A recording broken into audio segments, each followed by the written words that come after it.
Bonjour à toutes et tous et je vous espère en très grande forme pour cette nouvelle bonne pratique. Aujourd'hui, je vais commencer par un exemple pour vous illustrer comment est-ce qu'on peut impliquer ces équipes autour d'un objectif ou autour d'un plan d'action. Je me souviens, j'étais allé à Stockholm et finalement, il y avait un musée qui retraçait l'histoire du peuple suédois. Et c'était tellement bien fait dans ce musée qu'ils avaient carrément reconstruit à l'identique, alors c'était à l'intérieur, c'est un musée en intérieur, ils avaient reconstruit à l'identique les maisons de l'époque.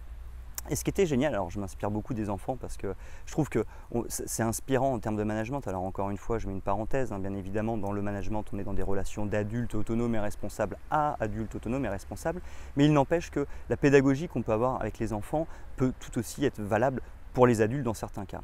Et là, je trouve que finalement, on est dans un musée et les enfants, pour être impliqués dans ce musée-là, pour s'intéresser au musée, le fait d'avoir reconstitué des maisons, les enfants, ils rentraient dans les maisons, ils regardaient comment ils s'étaient fait, ils regardaient les lits, ils regardaient les tables. Du coup, les enfants étaient pleinement impliqués dans le musée. Et finalement, je me rends compte, à travers cet exemple, c'est que finalement, le fait que les enfants puissent agir, puissent interagir avec le musée, ça les a complètement impliqués. Et au lieu de jouer à leur Game Boy ou de jouer avec une console dans un coin, ils étaient pleinement impliqués dans le musée. Et du coup, ils étaient en train de développer, on va dire, leur savoir, leurs compétences. En tous les cas, ils étaient en train de découvrir comment vivaient leurs ancêtres. Et bien, je trouve que l'action, elle est essentielle dans l'implication. Je crois que c'est très simple en fait pour impliquer ces équipes. Il ne faut pas chercher midi à 14h, il faut laisser les gens agir. Et donc forcément, si on est dans des managements directifs, finalement les gens ne décident pas des actions, les gens ne sont que des exécutants. Et ça implique pas pleinement. Ils ne font pas vraiment ce qu'ils veulent et ils ne font pas vraiment comme ils le veulent. Ils ne peuvent pas vadrouiller dans le musée, ils ne peuvent pas interagir avec le musée comme ils le souhaitent.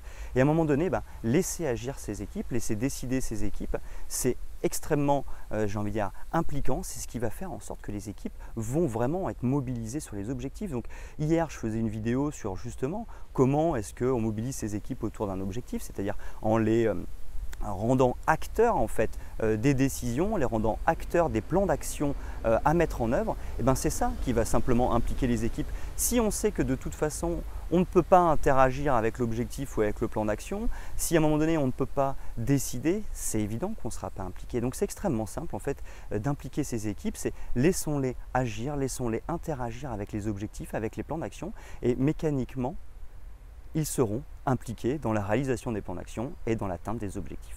Voilà, j'espère que cette illustration du jour vous aura été utile et je vous donne rendez-vous dès demain pour une nouvelle bonne pratique.